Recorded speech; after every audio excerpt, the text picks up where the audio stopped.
నమస్తే అండి, నేను రజా. అంబటి రాంబాబు గారు ఈయన నిన్న చేసినటువంటి డ్యాన్స్ ఏదైతే ఉందో దాని గురించి జనం ఎక్కువగా మాట్లాడమంటున్నారు. ఏంటి అంతలా హైలైట్ అయిందని చెప్పేసి ఆ వీడియో చూసాం అనమాట. చూస్తే ఏజ్ ఏంది, గేజ్ ఏంది, వ్యవహారం ఏంది, వ్యవహారాలు ఏంది, ఏం కథ అని అయితే నాకైతే అనిపించింది. ఎందుకో చెప్తాను. ఆ వయసు వ్యక్తి దాదాపు ఇంచుమించు 65 సంవత్సరాల పైన 70 సంవత్సరాల దగ్గరగా ఉన్నటువంటి వ్యక్తి, లేదంటే 60 సంవత్సరాల పైన ఉన్నటువంటి ఒక వ్యక్తి ఈ రేంజ్లో గెంతులు వేయడం తప్పు అంటే తప్పు కాదు. ఆయన నిన్న చెప్పాడు, నేను చిరంజీవిలాగే యాక్టర్ని కాదు, పవన్ కళ్యాణ్ లాగా నేను యాక్టర్ని కాదు, నేను నికార్సైన పొలిటికల్ లీడర్ని. సో నికార్సైన పొలిటికల్ లీడర్ ఈ విధంగా డ్యాన్స్ వేయొచ్చు అంటే వేయొచ్చు, వేయకూడదు, అది వాళ్ళ ఇష్టం.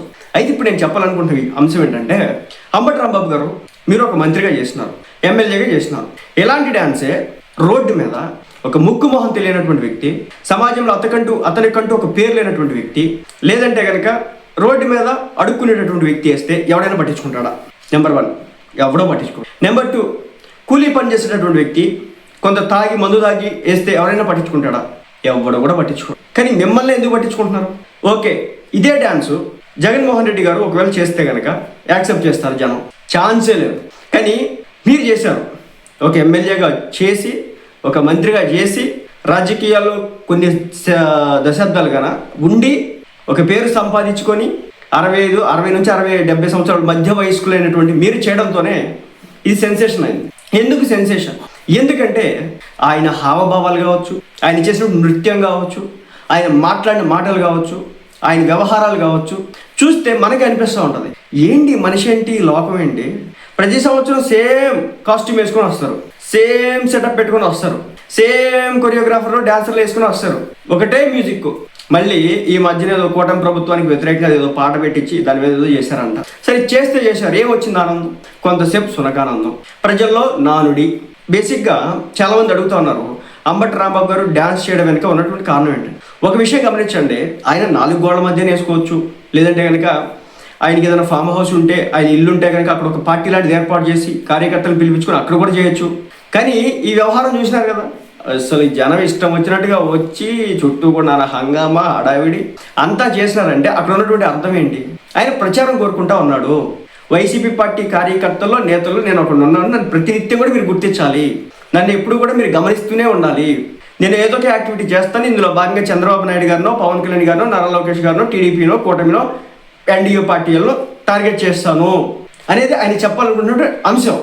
ఓకే, నెక్స్ట్ ఎలక్షన్స్కి ఎప్పటి నుంచే ఆయన వేస్తున్నటువంటి వ్యూహం అది, టికెట్ కోసం, అంతకుమించి ఏం లేదా? అర్థమైందా? ఎందుకంటే ఆల్రెడీ ఆయన సత్యనపాలెం నుంచి గుంటూరుకు మార్చినారు. నెక్స్ట్ ఎలక్షన్స్లో ఏం చేసేటువంటి వ్యవహారాలతో మరి ఉంటుందో పోతుందో కూడా తెలియనటువంటి ఒక సిచ్యువేషన్ అయితే వచ్చింది మరి. కాబట్టి మరి దాన్ని నిలుపుకోవాలి కదా, ప్రజల్లో ఉన్నట్టు కనిపించాలి కదా, అందుకే ఆయన ఇలాంటి పనులు చేస్తాడు అనేది ఇంకో పక్క మాట్లాడుకుంటున్నటువంటి మాట. బట్ దీనివల్ల ఏమైనా ఉపయోగం ఉందా? పైసా ఉపయోగం లేదు. దీనివల్ల పార్టీకి ఏమైనా ఉపయోగం ఉందా? ఏందయ్యా ఆయన మంత్రిగా చేసినాడు, ఎమ్మెల్యేగా చేసినా, ఎగురు లేదా గెంతులు లేదని చెప్పేసి సామాన్యులు మాట్లాడుకున్న పరిస్థితి.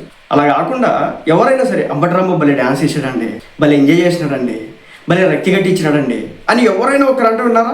లేదు. ఇదొక ప్రచారానికి కల్పించుకున్నటువంటి స్ట్రాటజీ. సరే, దీనివల్ల వైసీపీ పార్టీకి ఏమైనా ఉపయోగం? పైసా కూడా లేదు. 4 ఎక్స్ట్రా ఓట్లు ఏమైనా వస్తాయా? ఛాన్సే లేదు. మన అంబటి రాంబాబు గారిని చూసి ఇప్పుడు కొత్తగా ఓట్లు వేసి అక్క నడిచే అంతేం లేదు. 2019 ఎలక్షన్స్లోనే ఇప్పుడున్నటువంటి కూటమి పార్టీలు ఏవైతే ఉన్నాయో కలిసి పోటీ చేస్తుంటే ఈయన సత్యనపల్లిలో గెలిచేవాడు కాదు. ఆ సంవత్సరం 2019 కాలంలో పవన్ కళ్యాణ్ గారు జనసేన పార్టీ, టీడీపీ పార్టీలు వ్యతిరేకంగా పోటీ చేయడం కారణంగా, ఆ ఓటు స్ప్లిట్ అవడం కారణంగా ఒక పేర్ని నాని కావచ్చు, ఒక రోజా రెడ్డి కావచ్చు, ఒక అంబటి రాంబాబు గారు కావచ్చు, ఇలాంటి వాళ్ళంతా కూడా గెలిచారు. భవిష్యత్తులో ఇలాంటి వాళ్ళంతా గెలవడానికి అవకాశం ఉందా అంటే లేదు, ఛాన్స్ లేదు. ఇలా గెంతులేస్తే ఇప్పుడు అదే ఆయన ఉన్నాడు, ప్రజలకు సంబంధించి సేవ చేయమనండి, చూద్దాం. ఆ నియోజకవర్గంలో కష్టాలు పడుతున్న ఒక 10 మంది ఫ్యామిలీస్ని ఆదుకోమనండి, కుర్రోళ్ళని ఆదుకోమనండి, ఉద్యోగాలు లేనటువంటి పిల్లలకు ఉద్యోగాలు ఇప్పించమనండి. ఆయన్ని గౌరవిస్తారా? లేదంటే సంక్రాంతి సంబరాలు, అది అంబటి రాంబాబు సంబరాలు అని చెప్పేసి గెంతులేస్తే యాక్సెప్ట్ చేస్తారా? పవన్ కళ్యాణ్ గెంతులేసినాడట కాబట్టి ఈయన కూడా గెంతులేస్తాడట. ఇంకో మాట కూడా చెప్పినాడు, పవన్ కళ్యాణ్ వచ్చేసి ఒక సినిమా స్టార్, నేను వచ్చేసి పొలిటికల్ స్టార్ అని చెప్పేసి మాట్లాడడం జరుగుతాం. పొలిటికల్ స్టార్ అయితే గెలవాలిగా, ఓట్లు రావాలిగా, సీట్లు ఉండాలిగా, ఎందుకు లేవు? అవి మాత్రం ఉండవు. కానీ ఎగురుళ్ళు, గెంతుళ్ళు, అసలు మైక్ దొరికితే చాలు వికృతమైన విచిత్రమైనటువంటి హావభావాలతో మాటల తోటాలు పేలుస్తూ అంబటి రాంబాబు గారు పబ్బం గడుపుకుంటూ ఉంటారు. సరే, ఏదేమైనప్పటికీ కూడా ఒకటే చెప్పదలుచుకుంటున్నా, అంబటి రాంబాబు గారు ఇలా ఎగరడం గెంతడం వల్ల పైసా ఉపయోగం లేదు, ఆ పార్టీ కూడా నష్టమే. ఆయన ఏదో కూటమికి వ్యతిరేకంగా ఏదో పాట రాయించాడట, అసలు ఆ పాట ఇంకా ప్రజల్లో కూడా బాగలేదు. ఎందుకు పోతుంది తెలియగలుగుతాను. కూటమి అధికారంలోకి వచ్చిన తర్వాత వెంటనే వెళ్ళిపోయి ప్రజలకు సంబంధించిన బిల్డింగ్లు ఏమైనా పడగొట్టిందా, ఏమన్నా కూలగొట్టారా? లేదు. జగన్మోహన్ రెడ్డి గారికి సంబంధించినటువంటి ఆస్తులు సర్వనాశనం చేశారా? మీకు ఎక్కడ కనిపించిందా? కనిపించదు. అలాగే మన వైసీపీ పార్టీకి సంబంధించినటువంటి ఇళ్ళు ఎవరైనా కూల్చేశారా? లేదు. హత్య రాజకీయాలు జరిగినాయా? లేదు. దుర్మార్గపు కుట్ర కక్షలు జరిగినాయా? లేదు. లాస్ట్ గవర్నమెంట్లో పవన్ కళ్యాణ్ గారిని వైజాగ్లో నోవెటల్ హోటల్లో నిర్బంధించినారు. అలా నిర్బంధాలు కూటమి అధికారంలోకి వచ్చిన తర్వాత ఇప్పటి వరకు ఎవరి మీద చేసినారా? చేయలేదు. అలాగే నారా చంద్రబాబు నాయుడు గారిని ఒక మాజీ సీఎంగా 40 సంవత్సరాల రాజకీయాల్లో ఉండి దాదాపు 3 టర్ములు అప్పటికే ఒక ముఖ్యమంత్రిగా ఉండి చేసినటువంటి ఒక వ్యక్తి, 10 సంవత్సరాలు ప్రతిపక్షంలో ఉన్నటువంటి ఒక వ్యక్తిని ఇష్టారీతిన అప్పటికి అరెస్ట్ చేసి జైల్లో పెడితే దానికి సంబంధించి ఈ రోజున జగన్మోహన్ రెడ్డి గారిని తీసుకెళ్ళి బొక్కలు ఏమైనా వేసినారా? లేదు. వ్యతిరేకత ఎక్కడ వస్తుంది? లేదు. చంపేసి 7 డోర్ డెలివరీ చేసినారా? కనిపించట్లేదు కదా. సరే, వ్యతిరేకత రావడానికి పెన్షన్ రేట్ పెంచినారా లేదా? ఎలక్ట్రిసిటీ రేటు సేమ్ అంతే ఉంచినారా లేదా? లేదంటే ఛార్జెస్ పెంచుకుంటూ పోయినారా? 5 సార్లు బస్ ఛార్జెస్ పెంచినారా, తగ్గించినారా, ఫ్రీ చేసినారా? అలాగే ఈరోజు సంక్షేమంలో భాగంగా గ్యాస్ సిలిండర్ సంవత్సరానికి 3 ఇస్తున్నారా లేదా? అలాగే తల్లులకి సంబంధించి పిల్లలు స్కూళ్ళకి పంపిస్తే ఎంతమంది తల్లులు ఉంటే అంతమందికి విద్యా దీవెన వసతి దీవెన ఉండే కదా. జగనన్న విద్యా దీవెన వసతి దీవెన ఇప్పుడు పథకాలు మార్చినారు కదా. తల్లికి వందనం అని చెప్పేసి ఇచ్చారా లేదా? ఇస్తున్నారు. రైతులకి సంబంధించినటువంటి డబ్బులు ఇస్తున్నారా లేదా? ఇస్తున్నారు. మరి ఒక పక్క సంక్షేమం జరుగుతూ ఉంది, ఇంకో పక్క డెవలప్మెంట్ పరంగా చూస్తే మన అమరావతికి వెళ్ళి చూస్తే కనుక ఈ రోజున జరుగుతున్నటువంటి డెవలప్మెంట్ మీకు తెలియదు.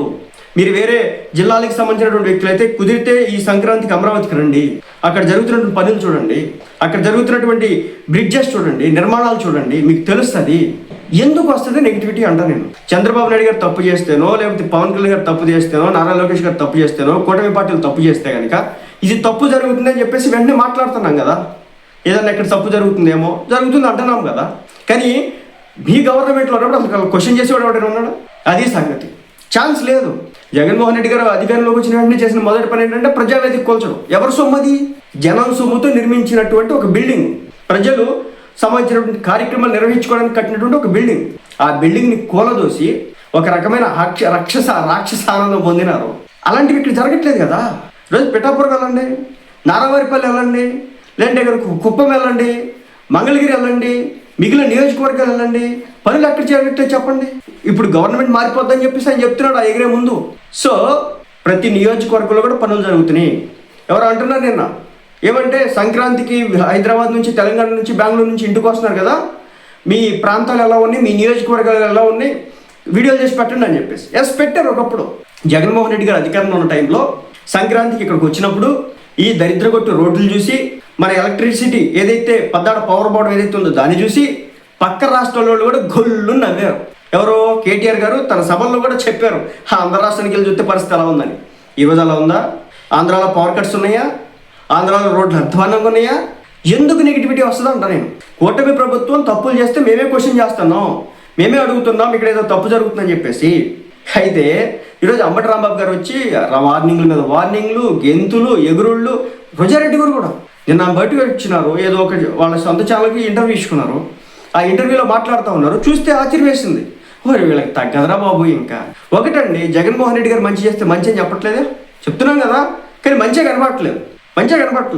ఆంధ్ర రాష్ట్రానికి సంబంధించి ఇరిగేషన్ ప్రాజెక్టుల విషయంలో స్పందించిన జగన్మోహన్ రెడ్డి గారు తెలంగాణలో అక్కడ ఎవరో ఏదో కొట్టుకొని వస్తే దాని మీద రియాక్ట్ అయినారు. వైసీపీ పార్టీ కార్యకర్తలు రియాక్ట్ అయినారు. వైసీపీ పార్టీకి సంబంధించినటువంటి పార్టీ అఫీషియల్ రియాక్ట్. నాకు అది అర్థం కాలేదు. ఇదేం దరిద్రం? సంక్రాంతి సంబరాలంటూ అంబటి రాంబాబు గారు చేస్తున్నటువంటి వెకిలి చేష్టలు, నిజంగా చిన్నపిల్లలు చేసేటటువంటి చేష్టలు. అక్కడి నుంచి ఆయన టార్గెట్ చేయడం. సంబరాలు చేసుకోకూడదంటే చేసుకోవచ్చండి, తప్పు లేదు. కానీ ఈ విధంగా అది ఎలా ప్రొజెక్ట్ అవుతుంది? దాన్ని నవ్వుతా చూస్తున్నారు తప్ప ఆయన చేసింది గొప్ప ఘనకార్యం అని ఎవరు చెప్పుకోవట్లేదు. అది ఆయన ఇష్టం, ఆయన బాడీ లాంగ్వేజ్, ఆయన ఎగురుళ్ళు. చివరాఖరికి బ్రో సినిమాలు నన్ను ఏదో టార్గెట్ చేశారు, నన్ను ఏదో పర్టికులర్గా ఏదో లాగారు అని చెప్పేసి మాట్లాడుతూ ఉన్నాడు. ఏది లాగినా ఏం చేసినా కానీ అంబటి రాంబాబు గారిది ఇంకా అక్కడే ఉంటారు. ఏది కాదు, ఆ కథ నడిచేది ఏం కాదు. సో మొత్తానికి ఆయన చేసినటువంటి హడావిడి కారణంగా ఆ పార్టీ అబాస్ పాలు అవుతున్నటువంటి పరిస్థితి. మరి దాన్ని దృష్టిలో పెట్టుకోకపోతే మాత్రం నష్టపోవడానికి అయితే అవకాశాలు అయితే ఉంటాయి.